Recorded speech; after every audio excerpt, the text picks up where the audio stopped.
Good day. My name is Vukile Dweb.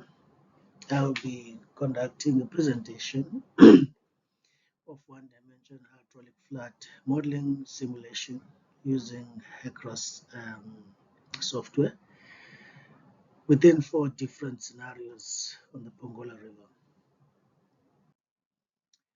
The summary of it is basically the Pongola River is situated in South Africa in KwaZulu-Natal, and the emphasis will be on the first scenario being the 2,000 cubic meters per second flow, and then the second scenario we need to use the frequency of 1.25% and 1%, and then the fourth one will be the increasing coefficient to assess the hydraulic coefficients obtained and the results. Objectives basically is to investigate different scenarios using HECROS software, carry out the one-dimensional hydraulic flat modeling simulation using HECROS software, and then we report on the output data, findings and conclusions. The data that has been provided to us firstly is the cross-section 1, where it gives us the elevation and the station, and then point number A and point number D are basically representing the left and the right bank stations. We assumed that the third station represent the left bank, and then the 12th station represent the right bank, which is B. Also, we are also provided with a variation of dimensions from previous cross-sections within the percentage showing the difference between the elevation and the station for the other 19 cross-sections. We've also been provided with a table 2 that shows a return period versus the flat peak in cubic meters per second. So for scenario number 1, we've been given the parameters of the contraction and expansion coefficient, 0.1 and 0.3 respectively. The cross-section ridge is 250 meters apart. Flow is 2,000 cubic meters per second. Many coefficients for banks is 0.02, and then for channel is 0.015.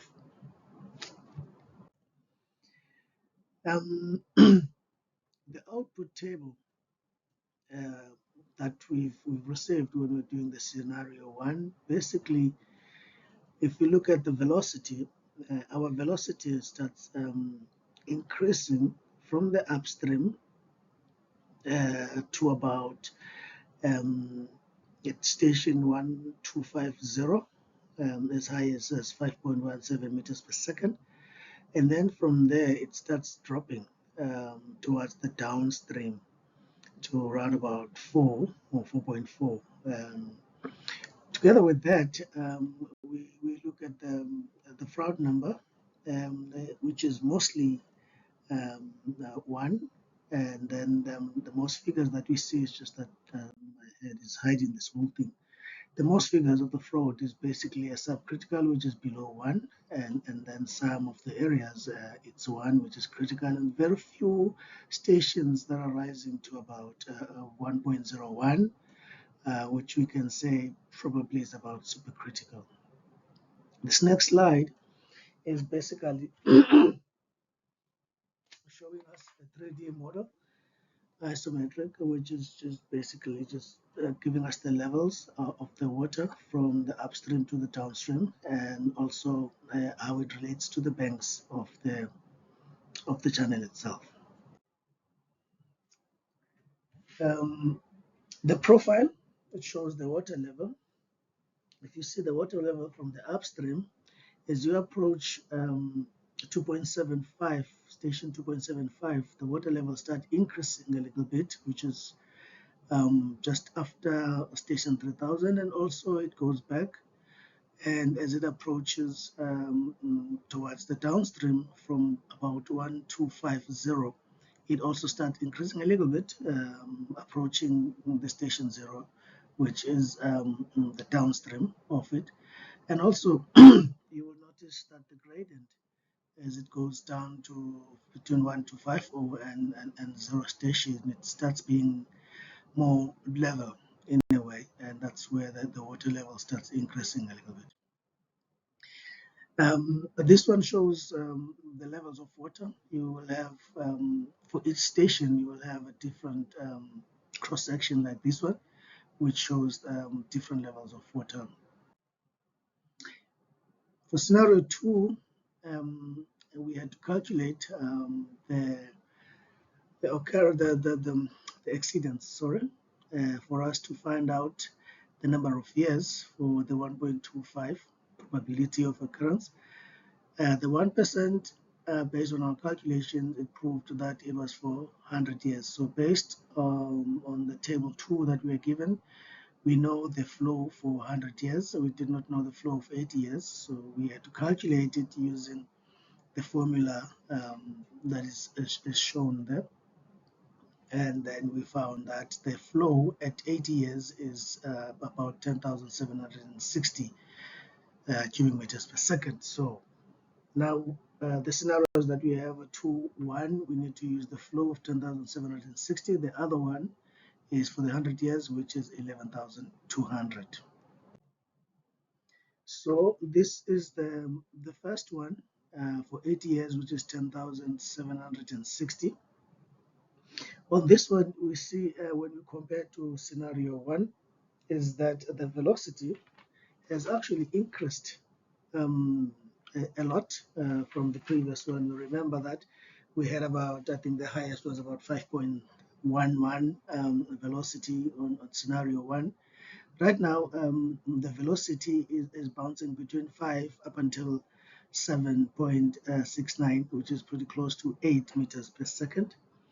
But we will notice that the velocity itself, it starts increasing from the upstream all the way also to about station 1250, and then from there it also starts decreasing a little bit as it approaches the last downstream station.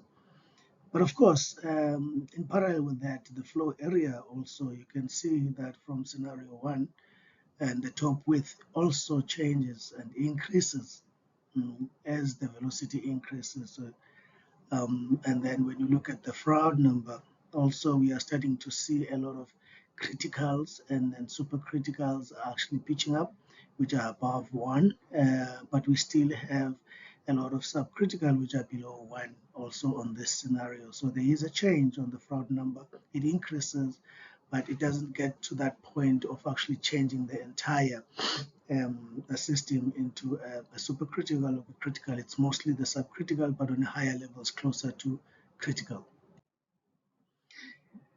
This one is the third scenario, basically with the flow of 11,200, comparing to the 10,760 scenario. We don't see much of a difference. The velocity is bouncing between 6 to 7.8. So there is a bit of an increase in velocity, but it's minimal together with the flow area and top width.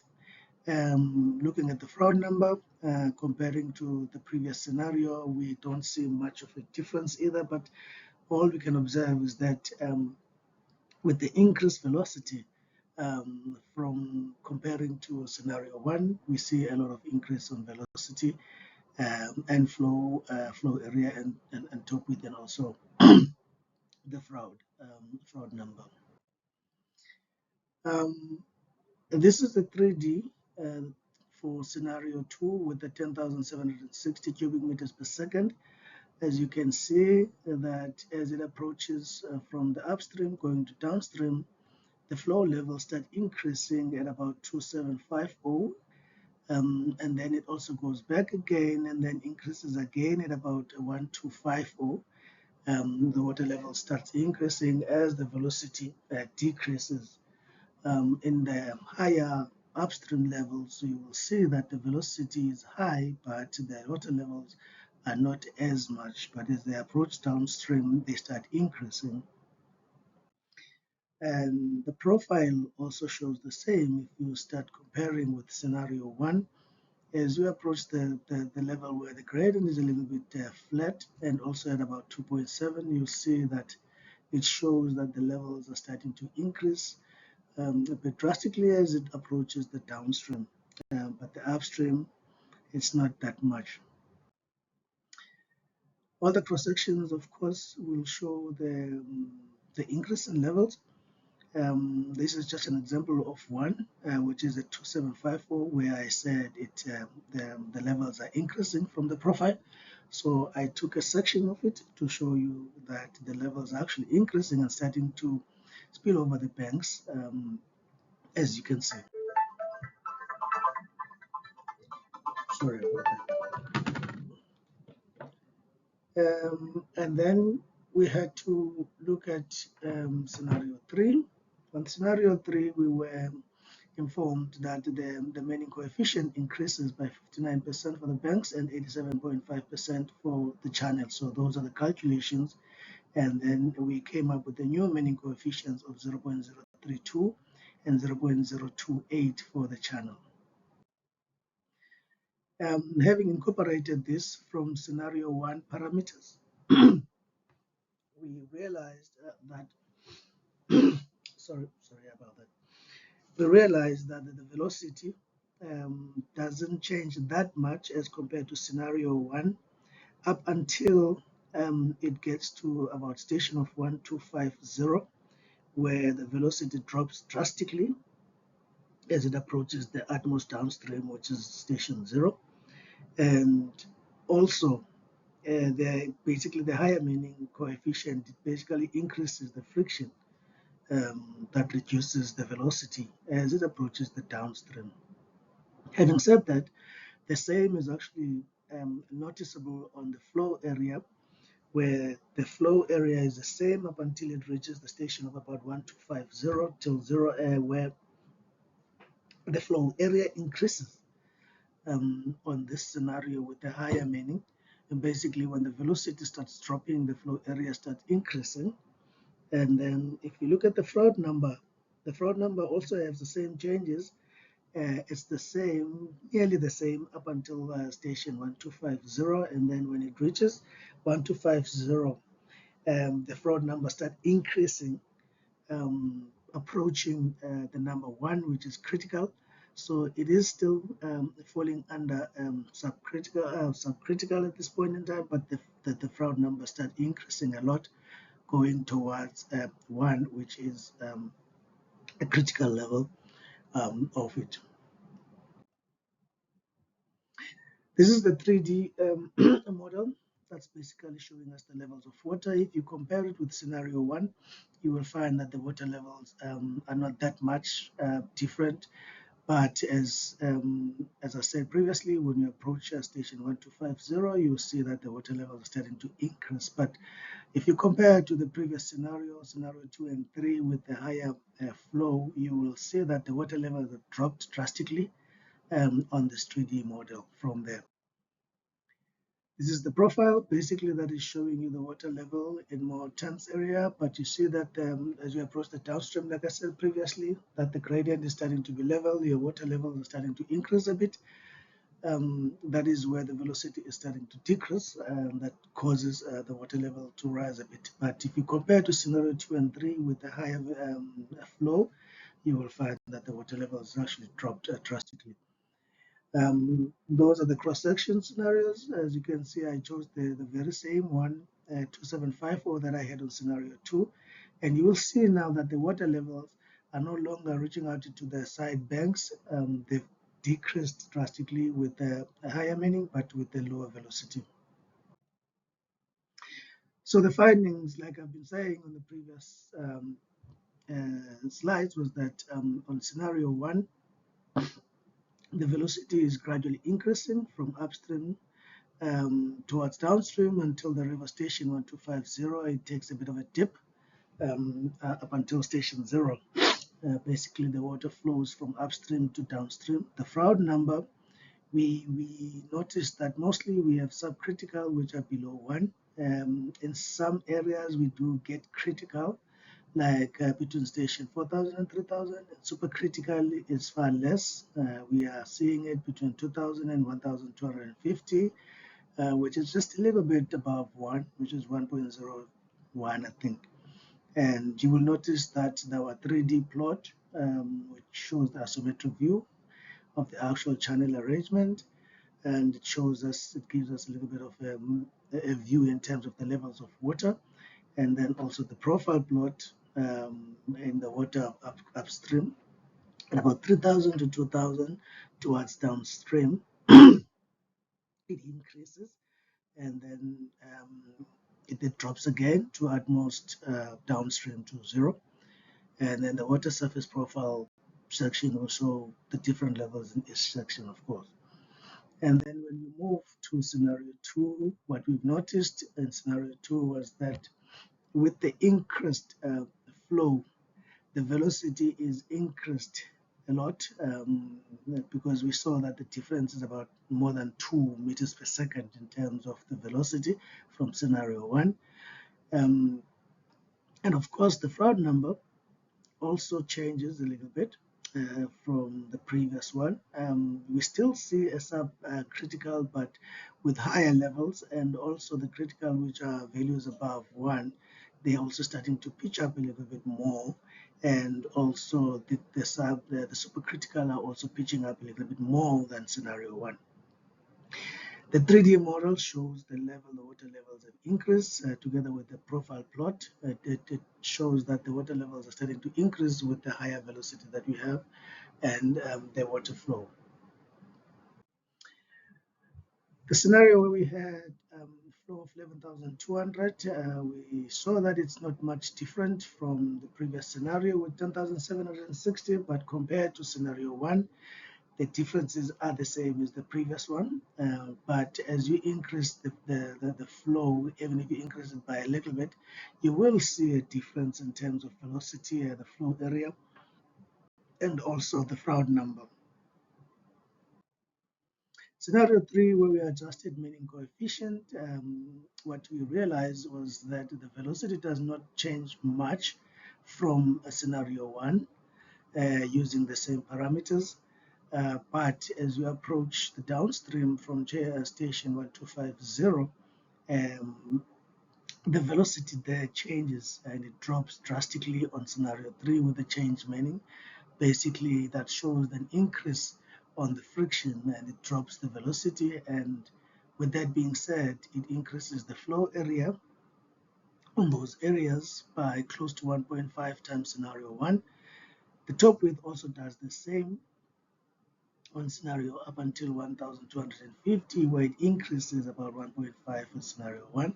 The Froude number also changes as the velocity changes and the flow area changes, and it starts increasing going towards critical, even though we see that it doesn't reach 1, but you will see that the values are increasing of the meaning coefficient due to the meaning coefficient.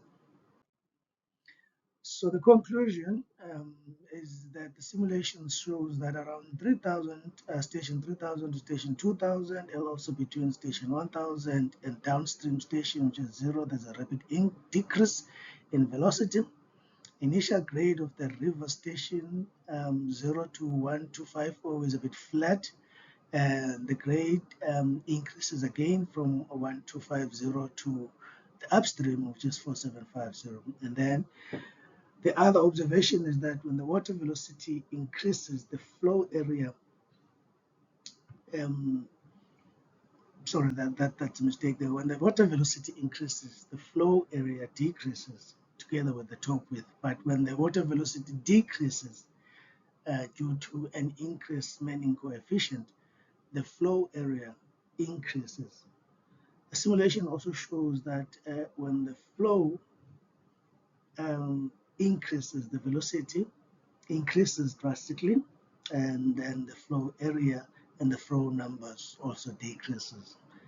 And then the increased meaning coefficient, it reduces the velocity, which then decreases the flow area together with the top width. And then this can be a risk in terms of floods, because you'll have a lot of, the flow area on the dish, and it starts overlapping into the on the bed. Okay, thank you very much. That's it from my side.